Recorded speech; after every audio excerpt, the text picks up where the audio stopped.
Hi, I'm Heather. I'm Haley. And we're the Dunnit Sisters, a Kansas City true crime podcast. On December 10th, 2022, Tyler Wallace had gotten off work and he was winding down on his front stoop. And he was looking at a potato soup recipe on his phone when someone came up and shot and killed him. This happened 3 months ago, and the grief is still so raw with his family. And they're wanting your help. So thanks for watching.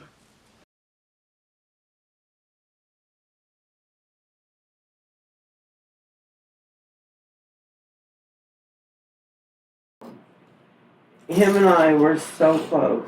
Tyler and I were so close that losing my husband crushed my heart, but losing my son ripped my heart out.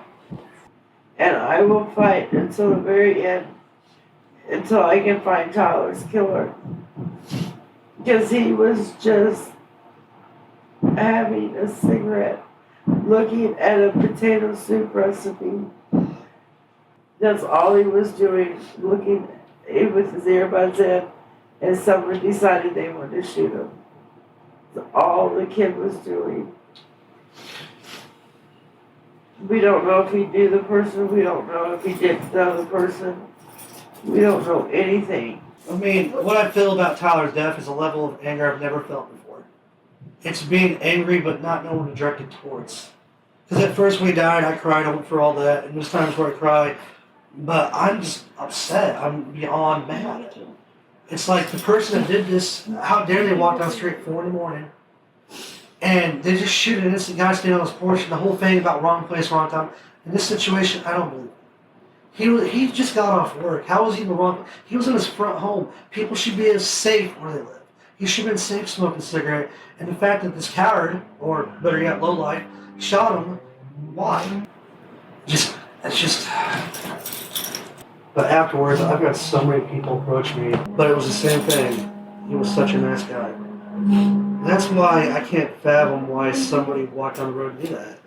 Because I remember when it happened, I was in my room, my mom, 5:30 in the morning, yelling.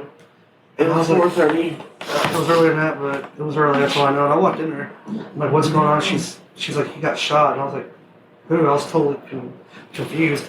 Your brother. I have 2 younger brothers. I was like, who? Tyler. I'm like, what? Is he alive? My first question is he alive? And when the details came in of what happened, that he passed, and I kind of went numb. I didn't want to believe it.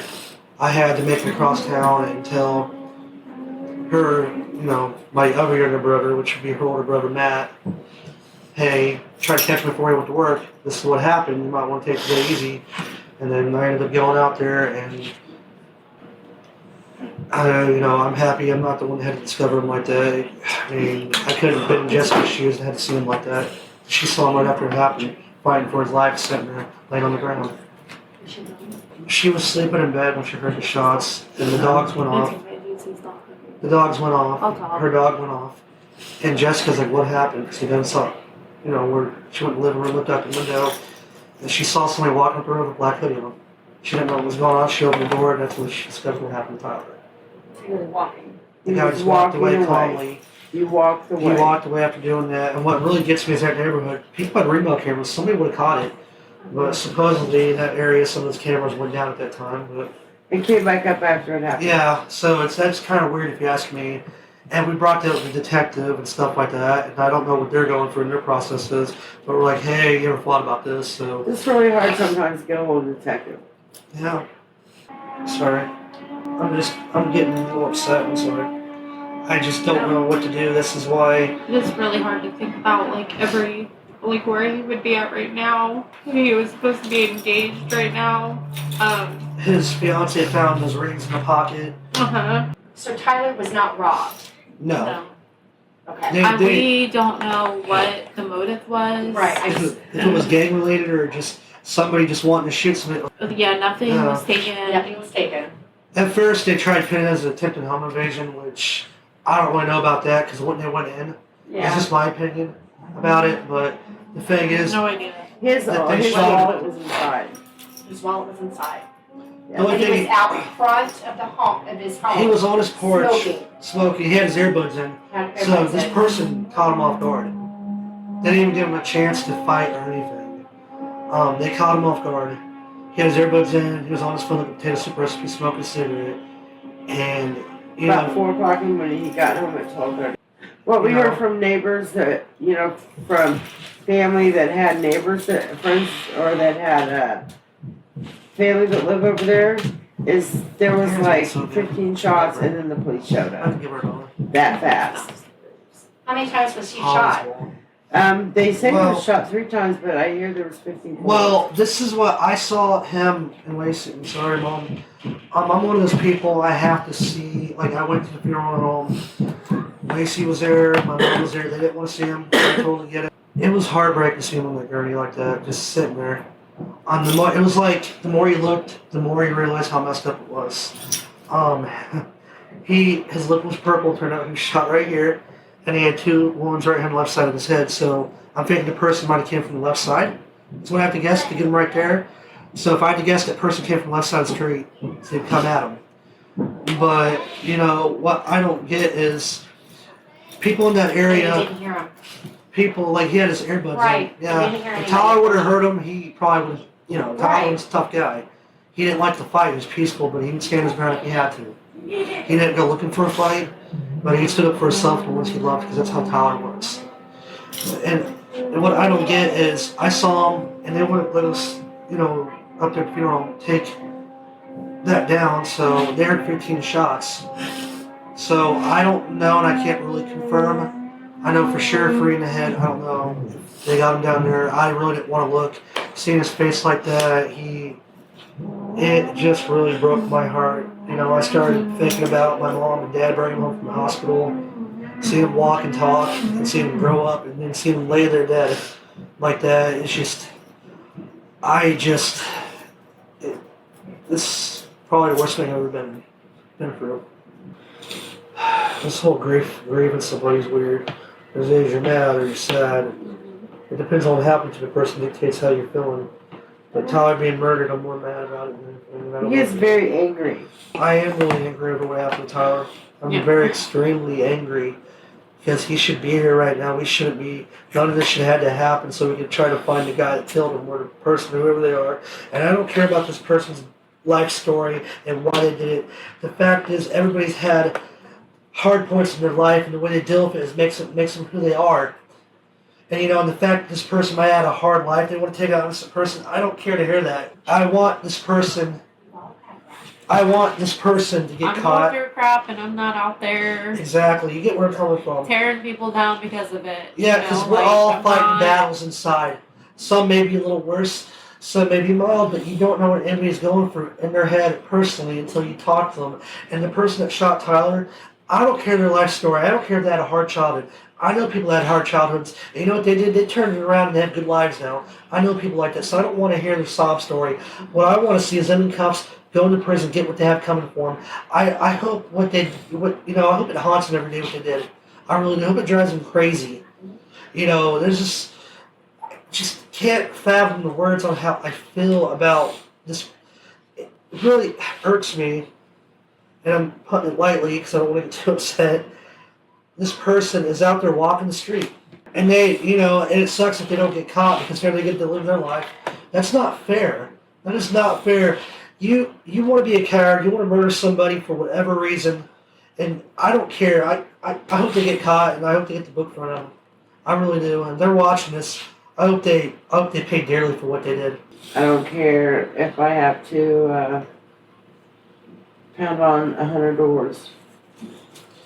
I don't care what I have to do. It just... I'm going to find his killer. The day after Tyler was murdered, I went out to Ruskin. He was murdered December 10th. I went out to December 11th. And I went out there and I was checking his house because I thought it was with his life. But the coward that did this wasn't going to take his property. So I want to make sure his car was okay, make sure his windows weren't broken into. And I just stood on the porch and I just looked around and I'm like thinking, how did this happen? How did they get up on him? And there's not a lot of trees. It was just somebody knows something. Somebody had to seen it. Someone's hiding something. I mean, come on, How you don't just hear something like that in the neighborhood, not know And for somebody out there. to know, And I not know, say anything I as well. know someone knows something. They do know it. Because there's no way. I don't know if I'm just thinking too Say much it. into it, but there's just no way But I think that the same thing I'm thinking. someone took someone's life and someone else doesn't know something about Not it. only that, You know? And the fact that somebody took someone's life and you're just gonna stay quiet about it, that's disgusting. that is low. You're That just as is- low as them for doing it, and it doesn't make you 100%. a man. And if it was your brother, your son, your sister, your daughter, your mom, whatever, you would want answers, you would want justice, you would want. If someone out there does watch this and they know what happened to my brother, you need to speak up. Stop being a coward. Be an adult, be a man, do whatever you gotta do, grow up. Actually do something productive and bring this person to justice. Because People don't we're do tired. something and then just We're tired of stay trying to quiet seek about it. answers. And if you have the People talk. answer, you need to speak up so this person can go to jail. I don't care how you know them. I don't care if they're your friend or family. Speak up and say something. It just makes me mad because Someone else knows something. I know that neighborhood is too close together. You don't hear gunshots like this. Someone had been peeking out their window. And it's gross. Like It is. And some of those people out there probably don't even care because it has nothing to directly impact them. Just never But post they can one day. 100%. Exactly. This person doesn't get caught. They shot my When brother. it does, They're gonna. Who knows what they're gonna do to somebody else? They could go back to that neighborhood. And I remember standing there, and I remember after we left, I was driving through that neighborhood, and I was just looking at all these houses, thinking, is the person that shot my brother peeking out their blinds? Are they looking at me? Are they watching? Or and just, I'm not gonna lie, I don't like going over there. No, every time I've had to go over there, I've gone over there twice since this has happened. Each time, it's the same thing. That person's out there, and they have to live close. They have to. They have to. And there's been other shootings out there, and it makes me sick that people are just so complacent with this happening. They can't turn somebody in that's done bad like that.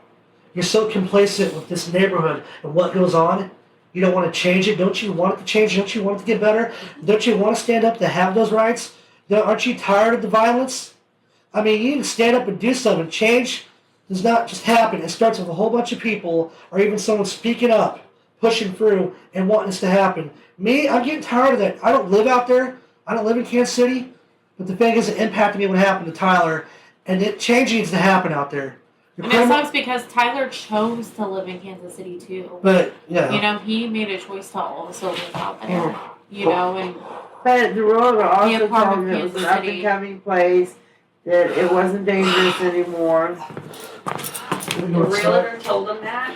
Yes. Yeah. That's a lie. Who's the realtor? Do we know who that is? No, they were supposed to have an HOA out there, security. But that was lied to. apparently there used to be an HOA, and they used to have patrol in the neighborhood, and their next door neighbors were under the impression that that was still a thing. And then we found out within that time frame, like shortly after that had happened to Tyler, that was no longer a thing. He had just bought the house. Like, they had lived there for 3 months. 3 months. And it was just brand new. He was starting his journey and where he was going to go with his fiance, and then some guy that probably this He person. was so proud to be a homeowner.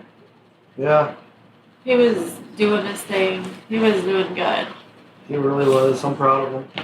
I was so proud of him. He was like such a good young man. He was a good kid, a good teenager, but hearing like the kind of man he was with Jess and just seeing like all the steps he was taking and all the steps he was planning on taking, I was so proud of him.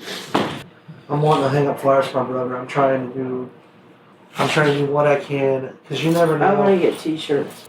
I thought about posting flyers out where he lived. I know there's businesses out there. When the person hangs out here, they're going to see that flyer. Maybe it might shake them. Or maybe someone might see that flyer and realize something that's going on, and someone might speak.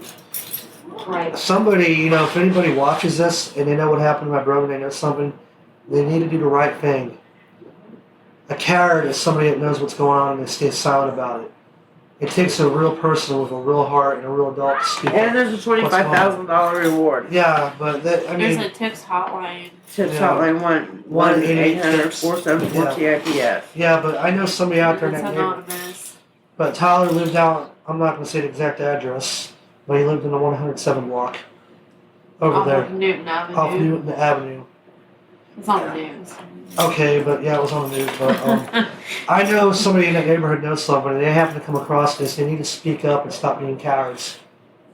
They need to have a conscience because if what happened to their kid or someone they cared about, I don't care if it's their friend. And let's share this and make these women more popular. Thank you. I'm not angry with this man. I'm angry. I'm not angry with this man who took my son's life. I am. That's not. No, that's. I just want to know why he did it. I want to know. I want to know why he near my little boy. I'm just numb every day. I'm so numb every day. Every day I wake up and say, what can I do to help my child today? I can never give up on him. I tell my mom all the time that she's strong. Like, I know she thinks she's not strong, but she is. she's like pushing through, and she's doing a lot because I don't know how she's. I don't know how she's doing it. You know, I don't mean to interrupt you. You know, the worst thing about it is, I just want the three of you and everybody in the world to know right now that these three sitting here with me today, I love them and I respect them even more today. At this very second that we're all sitting here right now. And I don't know who took his life or why he took his life, but I want him to step up, go turn himself in and be dealt with. And with that being said, you know, this ain't the only murder that's happened to an innocent person out that way. And I feel for the families out there, and especially, you hear it on the news all the time. Somebody was shot, and the first thing is, man, that can happen to a loved one. But it doesn't really hit you until it does happen. And now, like, when I've turned on the news and I've heard stuff since then, I'm like, wow. I'm like, another murder in Kansas City? I'm like, what is going on out there? Why is violence? What is this going on? You know, if you have a problem with somebody, if somebody did have a problem with Tyler, which I don't see why they would it have been a respectful thing to talk to him? To approach him and be, hey man, and talk it out? You know, because sometimes being an adult or even being a man is using your words instead of violence and talking to somebody. And, you know, Tyler, he learned that a long time ago. When he was younger, he was good at talking. I know other people in Kansas City, if you look at the homicide rate, even this year, it's up. And it's going up in Kansas City. And it's very sad that all these shootings are happening, especially close to where Tyler was murdered. Over in Ruskin, I've looked that up. Yes, that's not a good area. I mean, I don't want to go out there. I avoided. I wanted to knock doors, but then I kind of heard Yeah, because how bad it is. And I just want my baby back. I know, Mom. But I want my son back. And every day is a torture and I can't do anything for myself and I feel like worthless because I can't get out there and do stuff and I don't have money to get out there and do stuff. And I just want my baby back. And I never thought in a million years that I would have to cremate one of my own children. I never thought that. you know, That I would lose one of my own babies. I never thought that in a million years. And I sit here and I look at this picture and all I want to do is sleep. It's really hard doing things like this. It's really super hard. I miss him so much every day. I miss him so much. Pretty much the family has summed it up. They're well spoken. There's nothing really for us to add. And what they say and what they are pleading is what we have been saying and pleading since day one. Okay, there's a couple things that have been swirling around my head since the interview, and it's the fact that the realtor mentioned how safe this neighborhood is. And I had family that lived in that neighborhood, and no, it's not a safe neighborhood. So whatever false information that realtor gave, that false sense of safety was. The house was, that's the reason why they bought the house, is because the realtor Yes. said it was in a good, it was in a safe neighborhood. And Tyler was on his front stoop in this front yard, and he was in his safe.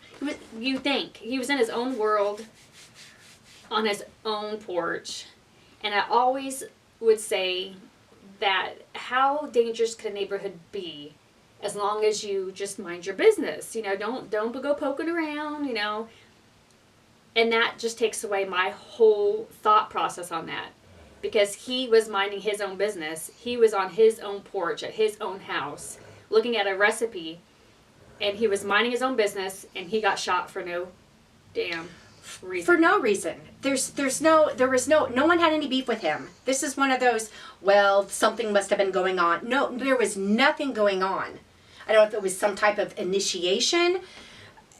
This is one where there is no motive other than simple murder. There was nothing, nothing happened. He was shot. He was killed. Neighbors heard 15 shots. 15 shots to this kid. But I don't think they saw anything. Yeah, isn't that amazing?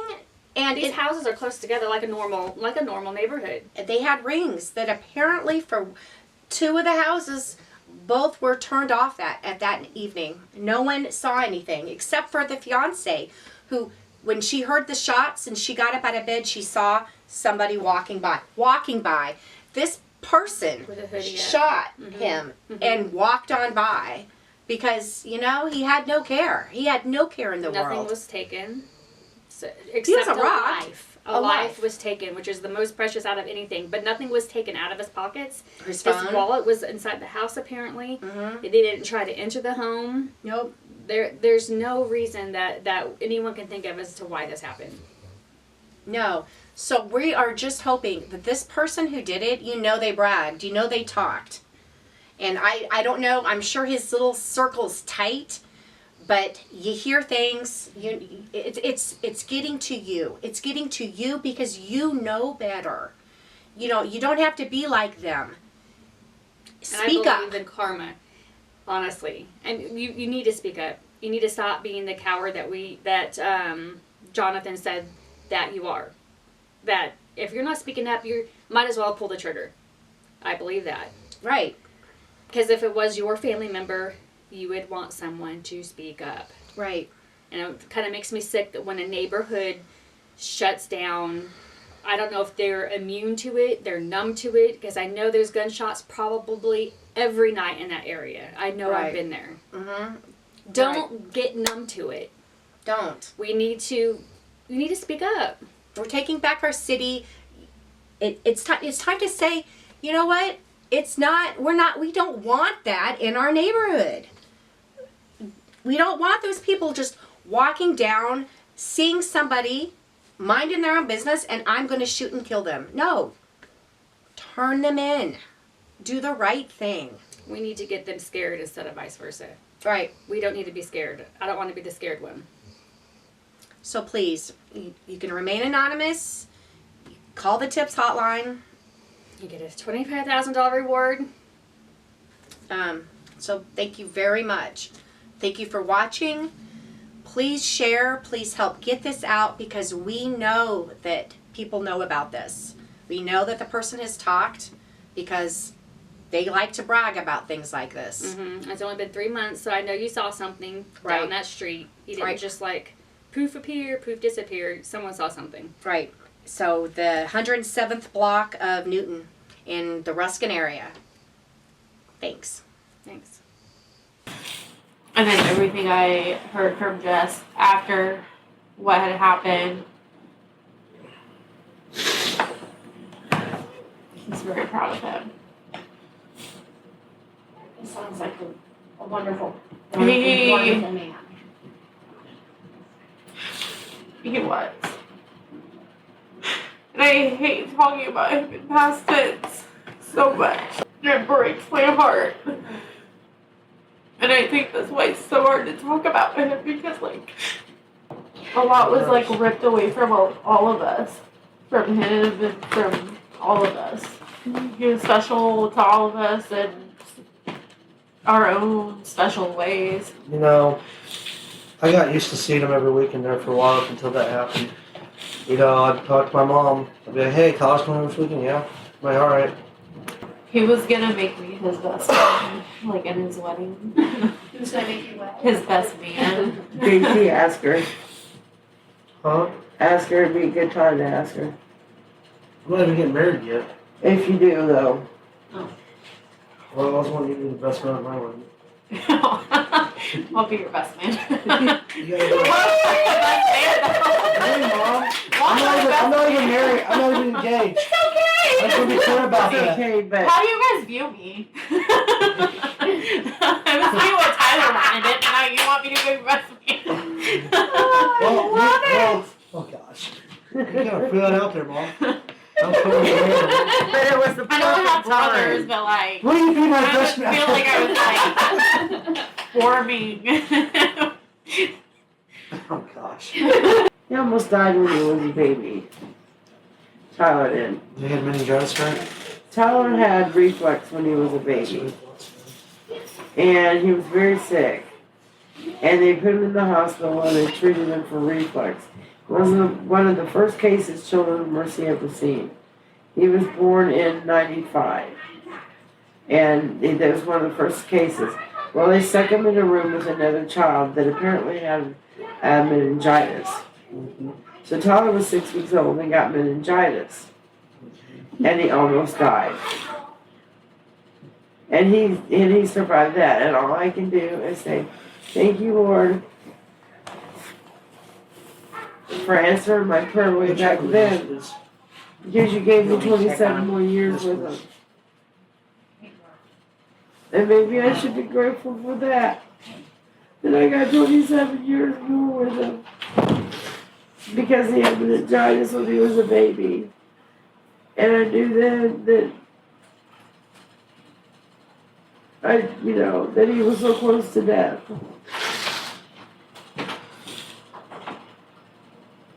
But I'm selfish. You're not selfish at all. And I want him. You are not selfish. Wanting them here does not make you selfish. I don't think it would be selfish feeling that way no matter what. But especially when someone took him from us. It's not like he died of natural causes. Yeah, or a wreck. someone took him That from would have been us. different to deal with, but the fact that somebody, some evil coward. And he was 27. It's just really twisted. You know, if that person would have stopped and actually talked to Tyler, they would have been a new friend. Because he got along with a lot of people. If they would have just said, hey, if they're having a bad day and want to talk to somebody, Tyler's the guy to go to. That's But- what I can't help but think, because Yeah. Tyler was that person, and he That's who could I always went to. talk to, Yeah. like anybody could talk to him. Yeah, I was asked his opinions and stuff, even though I'm his older brother. It happens. Tyler, I would go to, and he's like, well, here's my opinion, just so you know. And he'd go about it, and he was very stern. He came off like he had that older brother or older sibling vibe to him, you know?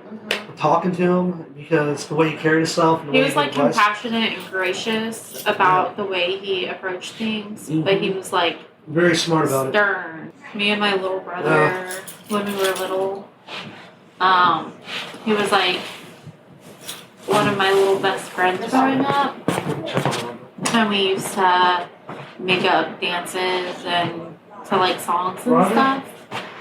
One of my favorite dances we did was to the song by the Black Eyed Peas, Where's the Love? Sorry.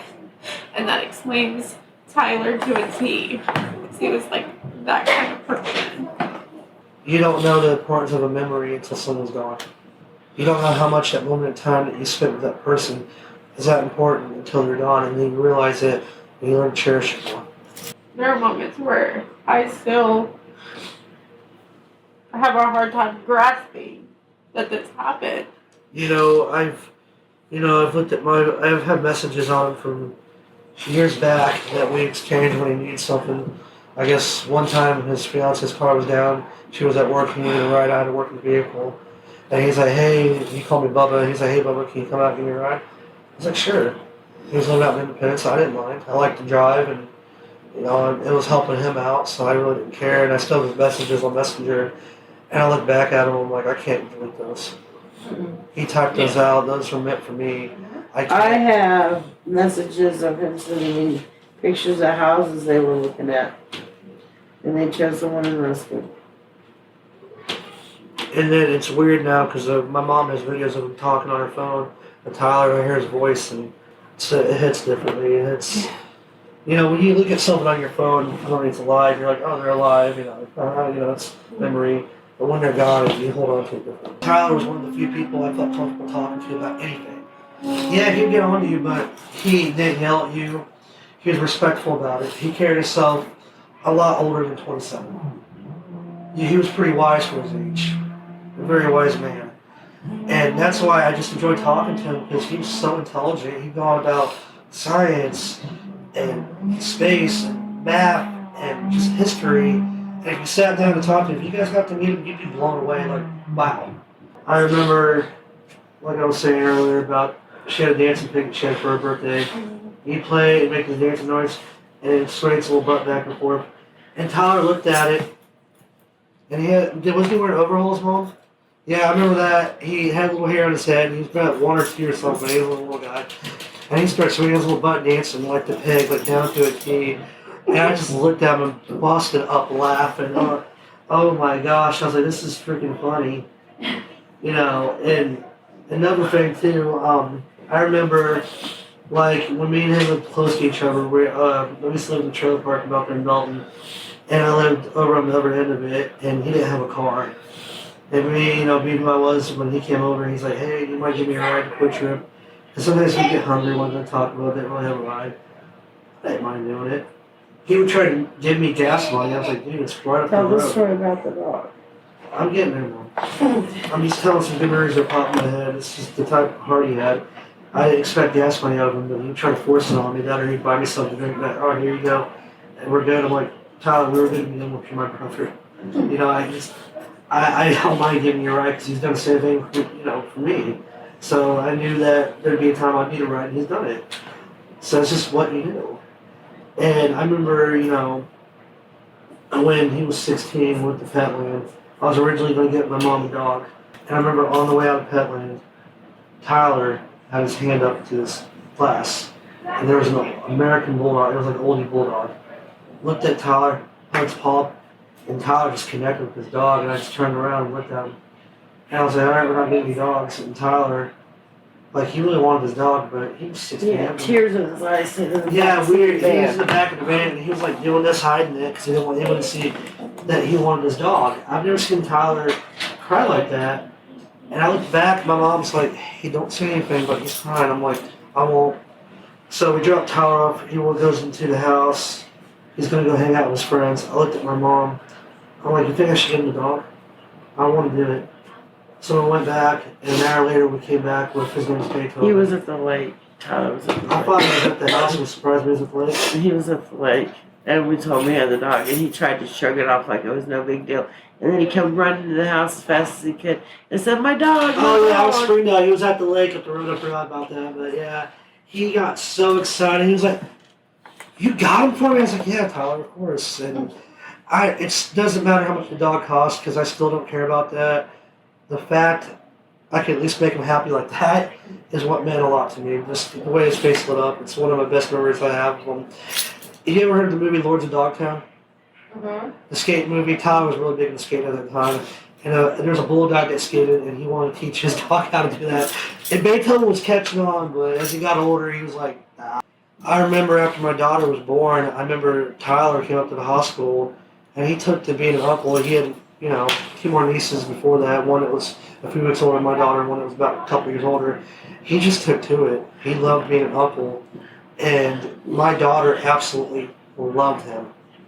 That was, her uncle that she was close to. She saw him every weekend. She said Uncle Tyler taught me to do my ABCs and how to count to 100. He would have made a good dad. He really would. It's sad that he never had that chance. He would have made a really good dad. So the last time I had him come over, he had watched my kids for me. So for a while, he was like very skittish about holding babies. It was like really cute and funny. He was, yeah, I remember that. And the last time like he watched my kids for me, out of nowhere, he was like, I went to leave. And I told him, okay, well, Paisley's still potty training. If she poops, like, you're going to be cool with that. He goes, oh, no, it's fine. And I was like, are you sure? And he goes, yeah, no, it's cool. And I was like, oh, okay. She didn't poop, but I was like, well, that's a huge change. Like, so that right there, I was like, wow, he's, like, really ready for fatherhood. So I was like, I don't know. I was really excited to see him. He just, there's times where he came over here. He was ready for it. He'd sit on this floor and he just had a goofy sense of humor. You know, like, playing around. And, Aaron would get on his back and play with him and, and she'd giggle and stuff like that. He just had a way, even with his fiance's niece, same age as my daughter, she absolutely loved Tyler. And when Tyler passed, it hurt her really bad too. Okay. He looks a lot like Tyler. I've been mistaken for Tyler before. He looked like a taller version of me, brown eyes, basically. I've had random people I never met call me Tyler. Somebody comes up to me, Dad was with us. Hey Tyler, how you doing? They put their hands out and I'm like stunned. And I put my hand out and I'm like, I'm his older brother, Jonathan, and he's doing pretty well. And they're like, what? They're like years older. I'm like, are you guys twins? I'm like, we're about 6 years apart. I wouldn't call us twins. But when I went up to his job, when we had to go to his job and talk to him about all that stuff, his boss looked at me. He's like, you're a spitting image of your brother. How much older than he is you? And I'm like, I'm older than him. Like, I'm confused. Like, are you guys close in age? I'm like, no, he's the youngest. I'm the oldest. That's why he was a little different. Yeah, I just he also acted like the oldest. Like, he just acted like the most mature one out of all of us. Yeah. He really did. Yeah. He's always the peacemaker. People argue. He's like, all right, guys, stop it. Level-headed. Yeah, that's true. He really was. Yeah. Our personalities were different, but we looked a lot alike. It's just, I find it flattering now, and I take it with pride that we look a lot alike, because I have that, I guess, in a positive way to remind me of my brother.